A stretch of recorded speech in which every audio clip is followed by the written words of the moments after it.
Hora de conversar com Carlos Andreasa. Todas as pesquisas divulgadas da semana passada para agora mostram uma aprovação massiva da população do Rio de Janeiro à mega operação na Penha e no Alemão. A conclusão é, sem entrar em juízo de valor aqui, pelo menos da minha parte, Andreasa, que, cara, ninguém aguenta mais. Ninguém aguenta mais e qualquer ação que vá contra os interesses de organizações criminosas, não importam os resultados, me parece, serão aplaudidas pela população. Diga lá, Andreasa, bom dia para você. Bom dia, Megali, meus amores, bom dia a todos. Megali, muita gente foi pega de surpresa por esses números, né? Aliás, muita gente pega de surpresa, certamente vivendo no campo do delírio, numa bolha, como quiser chamar. Primeiro, as pessoas não tendo noção, mundo real imposto há muito tempo, não tendo noção, os governos todos, né? Pegos de surpresa, sem políticas públicas de verdade para a área de segurança pública, galera delirante sobre a centralidade do assunto segurança pública em 2026. A gente tem falado sobre isso aqui na coluna. 2026 poderá ter outros assuntos. Um está garantido. É a questão da segurança pública. A outra surpresa, para mim, bizarra, é as pessoas perplexas e em negação ante o fato de que a sociedade aprova a operação policial. Mas o morador da favela apoia a operação policial. E é preciso observar isso à luz da realidade. Não adianta ficar em estado de negação. Está posta aí a demanda por políticas públicas, por soluções estruturais para o enfrentamento da questão da segurança. Por que é muito fácil dizer, é simplista, né? O morador da favela é refém do crime organizado, por isso ele é contra. Sim, é claro que é isso. Mas como é que é do ponto de vista material? Eu moro no Rio de Janeiro, eu, Carlos Andreasa. Eu moro no Leblon. Talvez seja o bairro mais seguro. Talvez seja o mais seguro do Rio de Janeiro. Ainda assim, eu não me sinto seguro. Para mim, Carlos Andreasa, o crime é uma possibilidade grande, mas não é a minha realidade. É uma possibilidade grande e crescente. E é uma eventualidade a que eu já fui submetido e provavelmente serei outras vezes no Rio de Janeiro. Para quem vive na favela, para o morador da favela, razão por que apoia a operação policial, o crime é abrir a porta. Abriu a porta e está. O crime, para quem vive na favela, é a realidade. A violência é o cotidiano. Todo dia, e não é exagero, as crianças, os estudantes, as pessoas que moram ali, veem pessoas armadas com um fuzil. Essa é a realidade. É uma realidade de opressão, de imposição de uma lei paralela, que não a formal, que não a da República, que não a do Estado. É tortura, muitas vezes. O pessoal foi pego de surpresa. Agora, olha, os traficantes torturam, os moradores torturam. Mental e fisicamente. É claro que as pessoas serão contra operações policiais. O que a gente precisa tirar daí é o que virá na sequência, Megali. Porque, olhando para o cenário, vendo o grau de aprovação das operações e, não se pode esquecer disso, a cercania da eleição, a eleição muito próxima, se eu tivesse que apostar, se eu apostasse, tivesse dinheiro para apostar, eu apostaria que a gente terá novas operações como essa em breve. As condições estão dadas para isso, para que novas operações como essa aconteçam, porque necessárias as operações, ninguém pode acreditar que vai enfrentar algo como o Comando Vermelho sem fazer operação policial, sem fazer incursão policial, é desconhecer profundamente a geografia do Rio de Janeiro e a forma como o crime organizado se espalhou, constituindo complexos, estando à beira da Avenida Brasil, da linha vermelha, da linha amarela, estalando o dedo e fechando as vias. É claro que tem de ter operação policial. Só não resolverá somente com operação policial.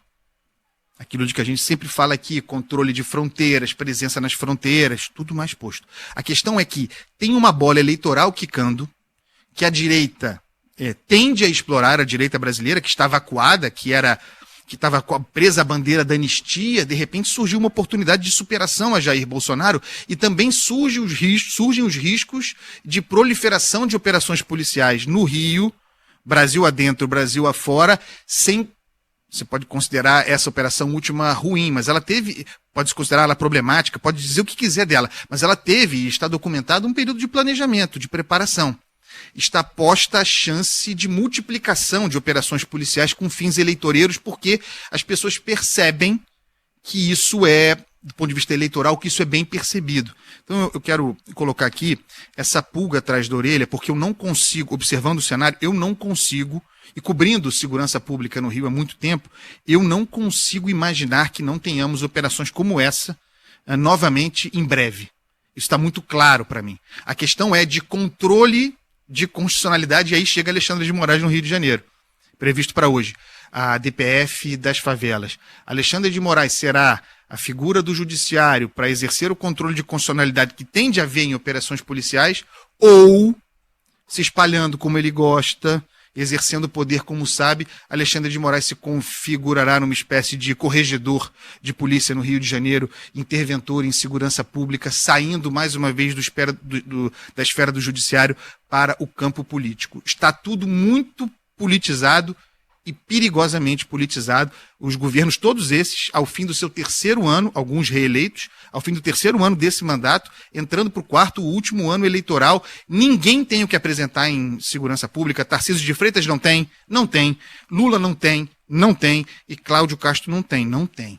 As bolas ficam quicando para soluções oportunistas com efeito eleitoral. O Andreasa, eu gostaria de ouvi-lo, aproveitar que a gente está com um tempinho hoje. Uma das propostas que circula em Brasília é a de você transformar o crime de formação de quadrilha com vistas ao crime organizado em crime de terrorismo. Eu tenho muito estranhamento em relação a essa proposta, porque virou ali meio que criou-se no Brasil o fetiche de que você transformar aquilo em terrorismo cria mecanismos para que você possa punir com mais força, com mais vigor, com mais anos de cadeia, com mais recursos, um tipo de crime para o qual há recursos e há um estamento jurídico no Brasil para combater. E você está, na verdade, na prática, chamando um crime pelo outro, porque o terrorismo é a violência com motivação política. O fim, necessariamente, tem de ser político. É o IRA, é o ETA, é a Al-Qaeda. O crime organizado no Brasil usa a política, ocupa a política, mas o fim é pecuniário, é grana, é disso que os caras estão atrás. Eu sinto grande desconforto quando eu vejo alguém acusando, utilizando ali o termo terrorismo como se fosse necessariamente algo mais grave. Às vezes nem é. Há ataques terroristas em que pessoas não morrem, e há ataques do crime organizado em que dezenas morrem. Então não é necessariamente mais grave, são crimes diferentes. Para mim parece como você chamar um assassino de estuprador. Ora, ele não é um estuprador. Você dizer isso não tira a gravidade do crime de assassinato cometido por ele. Eu gostaria de ouvi-lo a respeito dessa questão do terrorismo. Megali, a gente aqui enfrentando diariamente a questão do crime organizado no Rio de Janeiro e cobrindo segurança pública há muito tempo, infelizmente, a gente acaba tendo que estudar, né? Infelizmente, é bom estudar, mas infelizmente temos de estudar. Queria estar estudando outras coisas. Essa é a realidade que se impõe. Eu concordo com você. Eu acho que o crime organizado toca o terror. São coisas diferentes. Ele toca o terror, ele bota para quebrar, ele interdita vias, cerceia o direito de ir e vir, toca o terror, mas isso não configura conceitualmente terrorismo. Eu concordo com você sobre isso.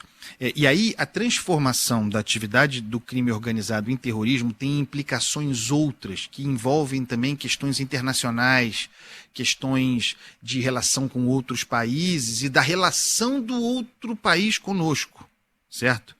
Então, é preciso ter cuidado com as soluções fáceis para problemas complexos. Eu insisto aqui no que para mim é o mais importante nesse assunto. Você falou, o lance é dinheiro.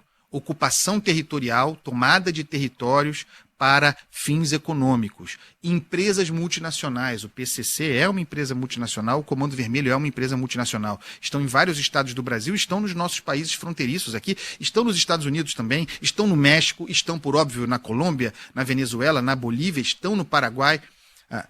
Para mim, a dimensão fundamental, com base em tudo que eu tenho estudado, lido, e onde nós falhamos mais, é na questão de fronteira. Eu já fiz coluna aqui inteira sobre isso, eu fico vendo essas discussões sobre terrorismo, é ou não é, e a gente não faz o dever de casa mínimo, que é, pensando na lógica essa econômica, por onde entram, não é exclusivamente por ali, tem produção de armas aqui dentro do Brasil também, mas ainda é residual.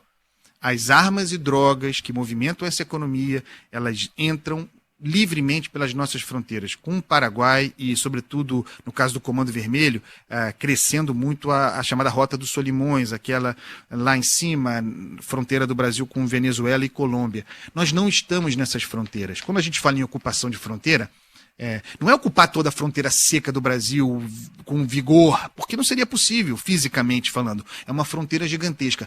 Mas nós conseguiríamos, aí sim, justificando a operação policial em favela, porque você secaria na origem, por onde elas entram, as armas e as drogas. Então você entraria aí sim nas comunidades, nas favelas, contra o crime organizado, sabendo que o arsenal que você tirar de lá não será reposto com facilidade. Então as coisas aí ganham um gancho, aí elas começam a girar. Do jeito como está, essas operações policiais aqui no Rio de Janeiro, elas são enxugar gelo. Elas podem ser mais ou menos incompetentes, como eu gosto de dizer, mas elas serão enxugar gelo enquanto a gente não enfrentar a questão da fronteira. Megali, para encerrar, eu já fui à fronteira do Brasil com o Paraguai. Eu já fui. Eu vi como é que é. O Brasil não está, ele não leva a sério, todos os governos, tá? Não é só esse não, todos, não leva a sério a fronteira com o Paraguai, por onde, caramba, a Rota Caipira, as drogas e as armas em grande quantidade entram. Nós não estamos lá. E seria simples, fisicamente simples, ocupar essa fronteira. Aí a gente começaria a secar a fonte dos nossos problemas. Olha aqui, a gente suspendeu o quadro da Vitrolinha na semana passada. Hoje o Andreasa não mandou, mas eu... Até porque seria um desrespeito a gente. Eu não mandei porque para mim estava suspenso ainda. Não, eu obedeço às ordens. Não, agora tá de volta, mas a gente não vai botar música pra gente curtir um bom samba, não. Uma música que causa mais uma reflexão mesmo, né, sobre a violência, sobre a troca de tiros, sobre a gratuidade da vida. Eu escolhi aqui, Andreasa, se você me permitir, para a gente retomar o quadro, letra e música de Marcelo D2, com a participação do Leandro Sapucaí, numa cidade muito longe daqui. Tá bem escolhido? Tá bem escolhido, o grande Leandro Sapucaí. Um abraço para ele. Beijo pra você, até amanhã. Que tem favelas que parecem as favelas daqui. Existem homens maus, sem alma e sem coração. Existem homens da lei, com determinação. Mas o momento é de caos, porque a população, na brincadeira sinistra de polícia e ladrão, não